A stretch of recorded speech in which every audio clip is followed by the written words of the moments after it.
Hello everyone, welcome back to my channel. Today we are going to discuss a famous prologue, The Canterbury Tales, which is written by Geoffrey Chaucer. So in this video we will discuss about the writer and his famous works. So let's begin. Geoffrey Chaucer को father of English poetry भी कहा जाता है। उन्होंने उस समय अंग्रेजी भाषा में साहित्य लिखा जब अधिकांश विद्वान लैटिन और फ्रेंच भाषा का प्रयोग करते थे। चलिए उनके थोड़ा जीवन परिचय के बारे में देख लेते हैं। उनका जन्म लगभग 1343 में लंदन में हुआ था। वे मध्यकालीन इंग्लैंड के सबसे प्रसिद्ध कवि माने जाते हैं। चॉसर की मृत्यु 25 अक्टूबर 1400 ईस्वी में हुई थी। So moving forward, we will discuss about the prologue. ये prologue मेडिवल एज में 14th सेंचुरी के एंड में लिखा गया था। ये स्टेट सटायर है जो कि लंदन में लिखा गया था। इसमें लगभग 30 कैरेक्टर्स हैं नरेटर को लेके, और हम लोग हर कैरेक्टर्स को ब्रीफली डिस्कस करेंगे एक एक करके। तो सबसे पहला कैरेक्टर है एक नाइट, जो कि एक योद्धा है, और ये एक बहुत ही बहादुर आदमी है जो कि बहुत सारे युद्ध लड़ता है अपने राजा और अपने नेशंस के लिए। दूसरा कैरेक्टर है स्क्वायर, और ये होता है नाइट का लड़का जिसकी एज लगभग 20 वर्ष होती है, और ये एक योद्धा बनना चाहता है अपने पापा की तरह। और ये बहुत ही ज़्यादा मल्टी टैलेंटेड लड़का होता है, और ये एक सिंगर भी होता है। उसके साथ साथ एक पोइट और एक अच्छा लवर भी होता है। इसके बाद जो थर्ड कैरेक्टर है वो है यूमोर, जो कि एक सेवक होता है, धनुर्धर होता है। He was the care taker of night. ये जो होता है वो नाइट और उसके बेटे का केयर टेकर होता है, उनकी देखभाल करता है। And he looked brave man and he had bow and arrow for safety. और ये हमेशा अपने साथ अपनी सेफ्टी के लिए तीर धनुष लेके चलता रहता है, और ये अपने साथ हमेशा एक तलवार को रखता है। चौथा कैरेक्टर है प्रायोरेस, जो कि एक ननों का प्रधान होता है। Her name was madam Eglantine. इनका जो नाम होता है वो मैडम एग्लेटाइन होता है। She was a kind hearted woman, जो कि एक बहुत ही दयालु औरत होती हैं। Who love to animals more and she believe that love can defeat every problem, जो कि जानवरों से बहुत प्यार करती हैं, और इनका मानना होता है कि जो प्यार होता है वो हर प्रॉब्लम्स को हरा सकता है। पांचवा कैरेक्टर एक मॉन्क होता है, जो कि साधु है, और वो विश्वास करता है कि जो पुराने कल्चर्स होते हैं वो उसके लिए नहीं बना है। वो अपनी लाइफ को बहुत ही लग्जरी तरीके से जीता है, और वो पुराने रीति रिवाजों में विश्वास नहीं रखता है, और वो अपनी लाइफ को ज़्यादा से ज़्यादा कंफर्टेबली जीना चाहता है। चौथा कैरेक्टर है फ्रायर, जो कि एक भिक्षु है, और वो एक एस्ट्रोलॉजर का काम करता है, जो कि लोगों को अच्छी चीज़ें सजेस्ट करता है, उनके प्रॉब्लम्स को सॉल्व करता है। लेकिन इसमें चौसर बताते हैं कि वो ज़्यादातर उन्हीं लोगों की मदद करता है जिनके पास ज़्यादा पैसा होता है। इट मीन्स कि वो वेल्दी लोगों के ही लिए काम करता है। सातवां कैरेक्टर है एक मर्चेंट, जो कि एक व्यापारी होता है, और लोगों को ऐसा लगता है कि उसकी लाइफ जो है वो काफ़ी लग्जरी है, बट चौसर बताते हैं कि वो लोगों को बस प्रिटेंड करता है कि वो एक लग्जरी लाइफ जीता है। हालांकि उसके ऊपर बहुत सारे लोन होते हैं जो उसे चुकाने होते हैं। वो लोगों के सामने बस अपने आप को वेल्दी दिखाता है, बट असल में ऐसा होता नहीं है। आठवां कैरेक्टर है क्लर्क, जो कि एक विद्वान छात्र है, जो कि ऑक्सफोर्ड यूनिवर्सिटी का एक ब्रिलियंट स्टूडेंट होता है, जो अपनी लाइफ को काफ़ी सिंपल वे में जीता है, क्योंकि वो ज़्यादा से ज़्यादा अपने पैसे अपने बुक्स को ख़रीदने में लगा देता है। बट वो एक ब्रिलियंट पर्सनालिटी, उसकी पर्सनालिटी काफ़ी ब्रिलियंट होती है, और वो एक बहुत ही वाइज स्टूडेंट होता है। नौवां कैरेक्टर है द सर्जेंट एट लॉ, यानी कि एक वकील। ये एक वकील है जो कि बहुत ही ज़्यादा चालाक होता है, लेकिन ये लोगों के सामने प्रिटेंड करता है कि वो काफ़ी बिजी है, लेकिन अकॉर्डिंग टू राइटर बताते हैं कि ये सिर्फ एक प्रिटेंड करता है, वास्तव में ऐसा कुछ भी नहीं है। वो जितना बिजी नहीं होता है उतना ही लोगों के सामने दिखाता है, लेकिन वो फिर भी काफ़ी स्किल्ड पर्सन होता है इन हिज प्रोफेशन। का कैरेक्टर है फ्रैंकलिन, जो कि एक जमींदार होता है, और ये काफ़ी धनी होता है, और ये अच्छे भोजन और अच्छे खाने पीने में ज़्यादा विश्वास रखता है। ये एक अच्छा मेज़बान होता है, जो लोगों की काफ़ी अच्छी मेज़बानी कर लेता है, और सारे लोग इसके बिहेवियर से काफ़ी इसको पसंद करते हैं। और ये एक रिस्पेक्टफुल पर्सन होता है, लोग इसकी रिस्पेक्ट करते हैं क्योंकि इसका काम भी काफ़ी अच्छा होता है। और फिर आगे जो हमारे राइटर हैं वो 5 कैरेक्टर्स को ज़्यादा डिफ़ाइन नहीं किए हैं, उन्होंने बस उसके बारे में थोड़ा बहुत ही बता के रखा है। और जो 11th कैरेक्टर है वो है हैबर्ट सर, जो कि छोटी छोटी वस्तुओं जैसे बटन, फीते आदि बेचने वाला व्यापारी है। 12वां कैरेक्टर हमारा कारपेंटर है, जो कि एक बढ़ई है। और 13वां कैरेक्टर हमारा एक वीवर है, बुनकर, जो कि कपड़े बुनता है। 14वां कैरेक्टर डायर है, जो कि कपड़ों को रंगता है। 15वां कैरेक्टर एक टेपेस्ट्री मेकर है, जो कि सजावटी कपड़े और कालीन बनाने वाला है। They all 5 were workers and they were skilled people in their work. They had their polished equipment and tool because their wives thought that their husband received respect from society and people called her madam. ये पांचों जो character हैं वो अलग अलग कामों में एक व्यापारी का काम करते हैं, लेकिन उनके जो इक्विपमेंट होते हैं वो काफ़ी पॉलिश्ड होते हैं, काफ़ी साफ़ सुथरे होते हैं, क्योंकि इनकी वाइफ्स ऐसा सोचती हैं कि अगर मेरे हस्बैंड बाहर में अच्छा दिखें, उनकी पर्सनालिटी अच्छी हो, तो लोग इनको मैडम बोलेंगे। तो इसलिए ये बिलीव करती हैं कि इनके हस्बैंड के जो इक्विपमेंट होने चाहिए वो साफ़ सुथरे होने चाहिए, ताकि लोग इनकी प्रशंसा करें। Now the 16th character is Shipman, जो कि एक नाविक होता है और उसे समुद्री रास्तों की बहुत अच्छी जानकारी होती है, जो कि एक डरमाउथ इंग्लैंड से बिलोंग करता है और वो अपने एनिमीज़ के साथ काफ़ी रूड बिहेव करता है। Now the next one is 17th character doctor of physics, जो कि एक चिकित्सक होता है और वो एक जाना माना डॉक्टर होता है और उसके साथ ही वो एक एस्ट्रोलॉजर भी होता है। वो काफ़ी स्किल्ड पर्सन होता है अपने प्रोफेशन में और वो काफ़ी वेल्दी भी होता है और उसका विश्वास होता है कि वो हमेशा कम पैसे खर्च करके ही अच्छा आमदनी कर सकता है और वो कभी अपने पैसों को वेस्ट नहीं करना चाहता है।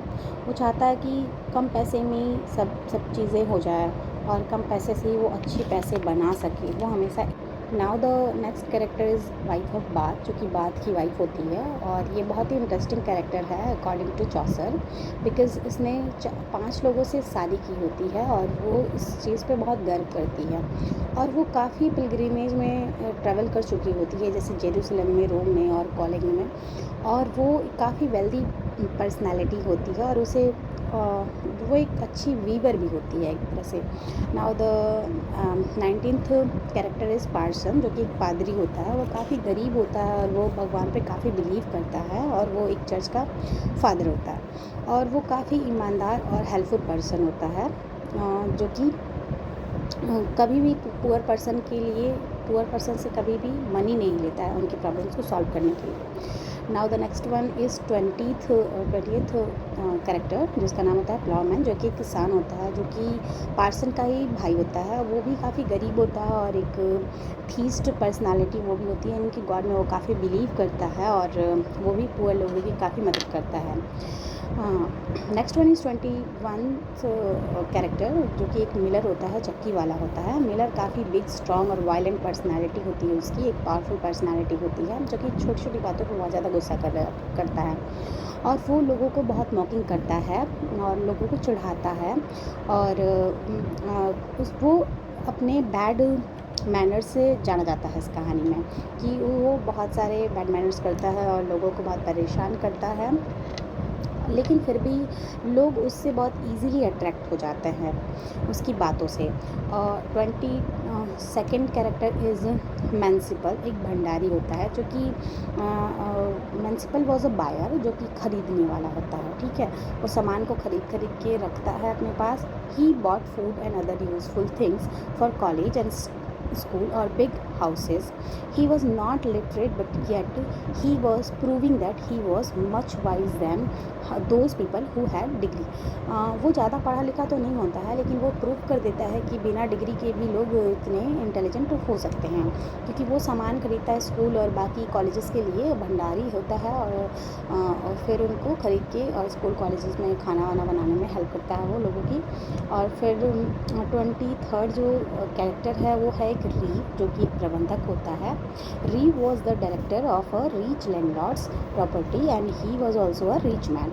जो रीव होता है वो एक बहुत ही जाने माने लैंडलॉर्ड का के प्रॉपर्टी का वो डायरेक्टर होता है, और वो भी काफ़ी रीच होता है, बहुत ही धनी होता है वो, उसके पास बहुत पैसे होते हैं। And he was very rude with others, लेकिन वो लोगों के साथ काफ़ी रूडली बिहेव करता है। He didn't like to talk to others, वो लोगों से बात करना बिल्कुल नहीं चाहता है, वो दूसरे लोगों से बात ही नहीं करना चाहता है। इट मीन्स अगर कहें तो वो इंटरेस्ट नहीं दिखाता है किसी से बात करने में। Now the next one is 24th character whose name summoner, जो कि एक न्यायालय अधिकारी होता है। और summoner was a minister in court, जो कि कोर्ट में एक मिनिस्टर होता है। And he was dishonest person, जो कि बहुत ही ज़्यादा बेईमान किस्म का इंसान होता है। 25th कैरेक्टर इज़ पार्टनर, जो कि क्षमा पत्र बेचने वाला एक धार्मिक अधिकारी होता है। और he was a dishonest person and he worked in church and he told people that when they purchase the things from him the God they will pardon them over there works. यानी कि ये church में रहता है, लोगों से कहता है कि अगर लोग इससे सामान खरीदेंगे तो गॉड जो है वो इनको माफ़ कर देगा इनके बुरे कर्मों को लेके। Now the next character is a host, जिस इन में ये लोग रहते हैं उस इन का ये मालिक होता है, इसका नाम होता है हैरी बेली। और he was a good man, और ये बहुत ही अच्छा आदमी होता है। And he suggested an idea to all of them, और वो इन सारे पिलग्रिम्स को सजेस्ट करता है एक आइडिया। और वो आइडिया ये होता है कि वो कहता है कि हम सभी लोग जब जाएंगे अपने तीर्थ यात्रा पे, तो हम सभी लोगों में से सभी लोगों को एटलीस्ट 2-2 स्टोरीज़ जाते समय और 2-2 स्टोरीज़ आते समय सुनानी होगी, और मैं उनको जज करूँगा कि सबसे बेस्ट स्टोरी किसकी रही। और वो बोलता है कि जो भी इस गेम में जीतेगा मैं उसे फ्री में डिनर पार्टी दूंगा आने के बाद। फिर द नेक्स्ट जो कैरेक्टर है हमारा है वो चौसर खुद है, हमारे राइटर हैं। और he was the writer of the story.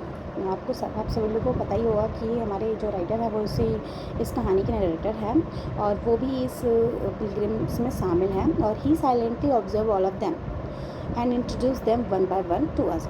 ये सभी लोगों को ऑब्जर्व करते हैं और अपने ऑब्जर्वेशन के थ्रू ये हम लोगों को बताते हैं कि सारे लोग किस कैरेक्टर के थे। Now the next one is a cannons human, जो कैनन का सेवक होता है। यह पात्र बाद में यात्रा के दौरान समूह में शामिल होता है। वह एक कैनन यानी कि धार्मिक अधिकारी का सेवक होता है।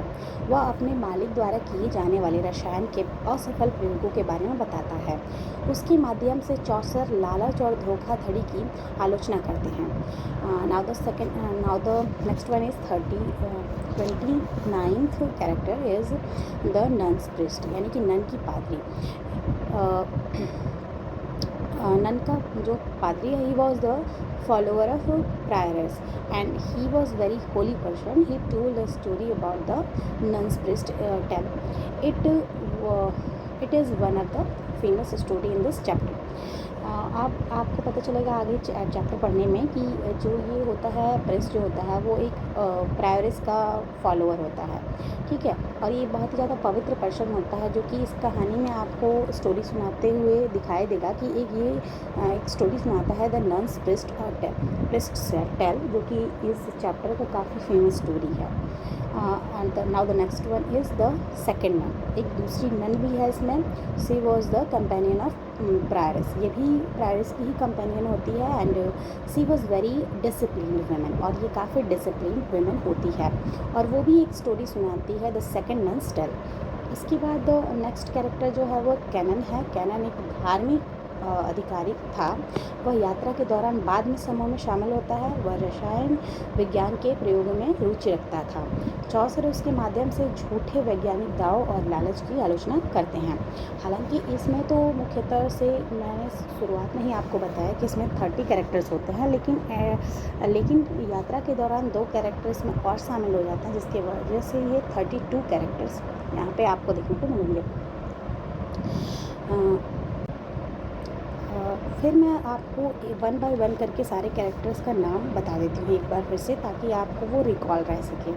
पहला कैरेक्टर है नाइट का, दूसरा है स्क्वायर, तीसरा ह्यूमन, चौथा है प्रायरस और पांचवा है सेकंड नन, फिर नन प्रिस्ट, फिर मॉन्क, फिर friar, merchant, clerk, sergeant law, Franklin, haberdasher और carpenter, weaver, dyer, tapestry maker, cook, Shipman.